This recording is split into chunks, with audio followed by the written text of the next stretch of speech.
હવે એક વ્યક્તિ હોય જંગલમાં ફરતો હોય, સામે ઉનાળાનો સમય છે, વૈશાખ મહિનાની ગરમી છે, સામે કેરીનું ઝાડ છે. હવે વ્યક્તિ પોતાની આંખથી જોવે છે કેરી છે, કેરી જોઈ પેટમાં ભૂખ પણ છે, કેરી જોઈ એટલે પગને કીધું તું હાલવા માંડ કેરી ખાવા. પગ ચાલવા લાગ્યા, પગ ચાલીને આંબા નીચે ઉભા રહ્યા, હાથને કીધું તું કેરી તોડ, કેરી તોડી, એ કેરી ખાધી.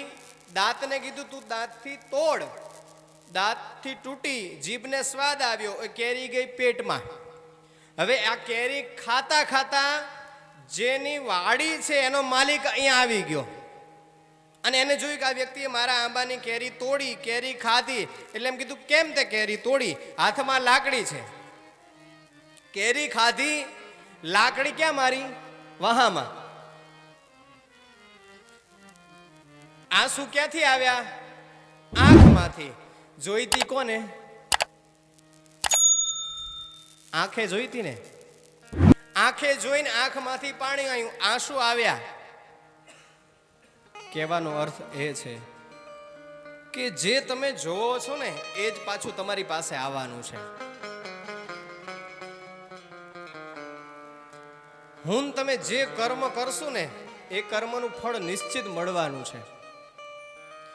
આય મને તમને ખબર છે કે પાપ કરશું તો સામે પાપ જ મળશે, પુણ્ય કરશું તો સામે પુણ્ય જ મળશે. પણ ક્યારેક એવું બને ઘણા બધા પુણ્ય કરતા હોય, એ પુણ્ય કર્યા પછી પણ એ વ્યક્તિ દુઃખી હોય, ભગવાનની ગમે એટલી માળાઓ કરી લે, ગમે એટલા ભજન કરી લે, ભગવાનનો ગમે એટલી શરણાગતિ સ્વીકારી લે, હૃદયથી શ્રદ્ધાથી ભગવાનનો બની જાય, પણ તે છતાં એને દુઃખ આવે તો છેલ્લે ભગવાનને શું કે, ભગવાન હવે તો હમું જો, હવે તો મારા દુઃખ મટાડ. એ વ્યક્તિ કે અને એ વ્યક્તિ કીધા પછી એને ઈશ્વર એવું એના મનમાં, એના હૃદયમાં જાગૃતતા આપે, તે તારા પૂર્વ સમયના જે પ્રારબ્ધના કર્મ હતા એનું ફળ તું ભોગવે છે. માણસનું પ્રારબ્ધ જો સારું ના હોય તો ગમે એટલા ભગવાનની પાછળ ચપ્પલ ઘસી નાખે ને તો ઈશ્વર એની સામું ના જોવે. શું કામ? કારણ કે એનું પ્રારબ્ધ જે પૂર્વ સંચિત કરેલું કર્મ છે એ જ્યાં સુધી કપાશે નહીં ત્યાં સુધી એને કરેલું પ્રારબ્ધનું પુણ્ય એને મળશે નહીં.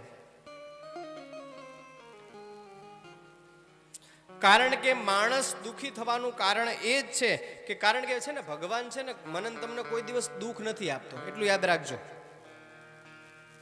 અને હવે તો નવી સિસ્ટમ આવી, હનુમાનજી કામ ના કરે એટલે અંબેમાં પાસે જતા રહે, અંબેમાં કામ ના કરે એટલે ગણપતિને પકડે.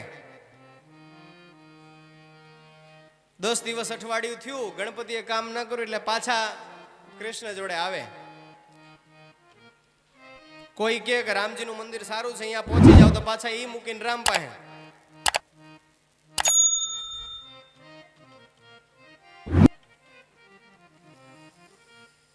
કોઈ વૃક્ષને સુકાતા પણ વર્ષો લાગે છે,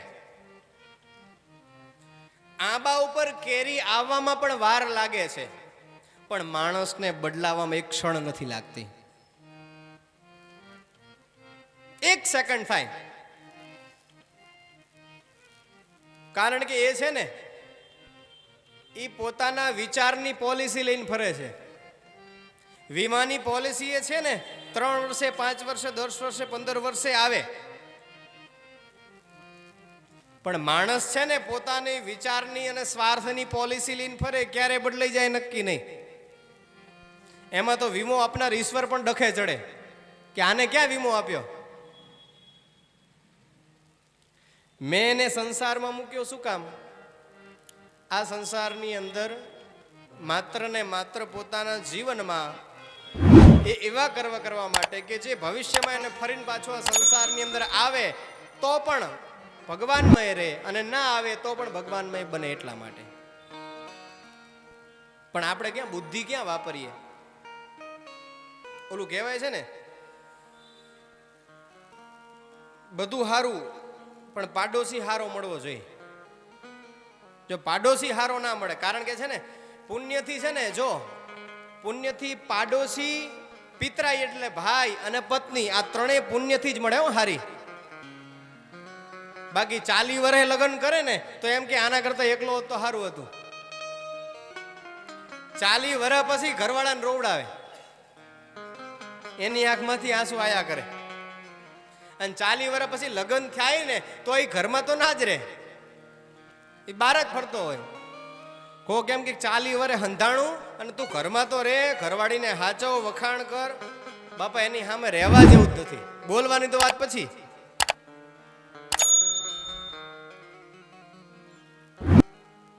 એને ત્યાં સુધી ભાગ્ય સમજાવે કે તું રવા દે, લગ્નના ટાઈમે જાય તો હારી ગાડી એને જાનમાં ના મળે તોય ના સમજે. અને પછી લઈને આવે પછી ખબર પડે ભાઈને. અને અત્યારે તો લગ્ન થઈને પછી આવે, મારા લગ્ન થયા 6 મહિના થયા પણ હજી કાંઈ હળ નથી ઉઠતી કે હું એની હારે લગ્ન કરીને આવ્યો કે ઈ મારી હારે આવીશ. લેવા હું ગયો પણ લાગે છે કે ઈ મારા ઘરે આવી.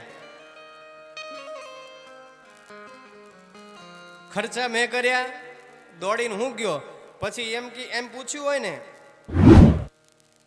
કે લગ્નના ફોટા બતાવો, ફોટા બતાવે અને પહેલું જ કટાર અને શ્રીફળ દેખાય. અને શ્રીફળ જોવો એટલે સોનું ખોખરું. હવે તું પહેલા ખોખરું લઈને ગયો હોય તો પછી તને કેવું મળે? જેવું લઈને જાઓ એવું મળે.